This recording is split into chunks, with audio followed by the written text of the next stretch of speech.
Hello friends, welcome back to my channel Janu's kitchen world. మా బెజవాడ వాళ్ళకి evening snack అంటే first గుర్తొచ్చేది చిన్న పునుగులండి. ఈవినింగ్ స్నాక్గానే కదండి, మార్నింగ్ బ్రేక్ఫాస్ట్గా కూడా వేసేసుకోవచ్చు. మా సైడ్ మదర్స్ ఏం చేస్తారో తెలుసా అండి, మార్నింగ్ వేసిన ఇడ్లీ పిండో దోశ పిండో కాస్త దాపెట్టేసి ఈవినింగ్ స్నాక్ కింద అదే పిండితో పునుగులు వేసేస్తారండి.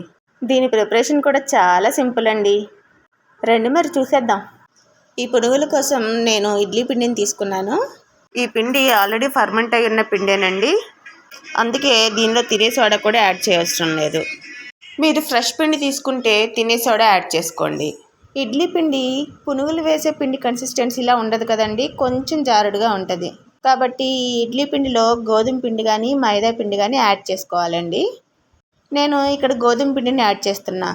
ఇడ్లీ పిండిలో ఈ గోధుమ పిండి కన్సిస్టెన్సీని చూసుకొని కొంచెంగా కలుపుకోవాలి. పునుగులు వేసుకోవడానికి వచ్చే అంత వీలుగా ఈ గోధుమ పిండిని మనం ఇడ్లీ పిండిలో అడ్జస్ట్ చేసుకుంటూ కలుపుకోవాలి. టేస్ట్కి తగ్గట్టు సాల్ట్ని కూడా యాడ్ చేసుకొని కలుపుకోండి.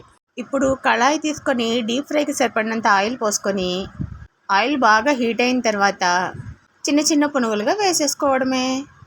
ఆయిల్కి సరిపడిన పునుగులు వేసుకొని ఫ్రై చేసుకోవాలి. మధ్యలో గెరటితో తిప్పుకుంటూ పునుగులన్నీ సమానంగా కాలేలాగా ఈవెన్గా ఫ్రై చేసుకోవాలి. గోల్డెన్ బ్రౌన్ కలర్ వచ్చే వరకు కాల్చుకొని స్ట్రైనర్తో తీసుకొని పక్కన పెట్టుకోవాలి. ఎప్పుడన్నా మనం మార్నింగ్ ఇడ్లీలు వేసుకున్న తర్వాత కాస్తంత పిండి మిగిలిపోతూ ఉంటుంది కదండి, ఆ పిండి అందరికీ సరిపోదు అనుకున్నప్పుడు ఇలా గోధుమ పిండిని కానీ మైదా పిండిని కానీ యాడ్ చేసుకొని పునుగులు వేసుకుంటే అందరికీ సరిపోతుంది. మీలో ఎంతమందికి చిన్న పునుగులు అంటే ఇష్టం? నా వీడియో నచ్చితే లైక్ చేయండి, షేర్ చేయండి, నా ఛానల్ని సబ్స్క్రైబ్ చేసుకోండి.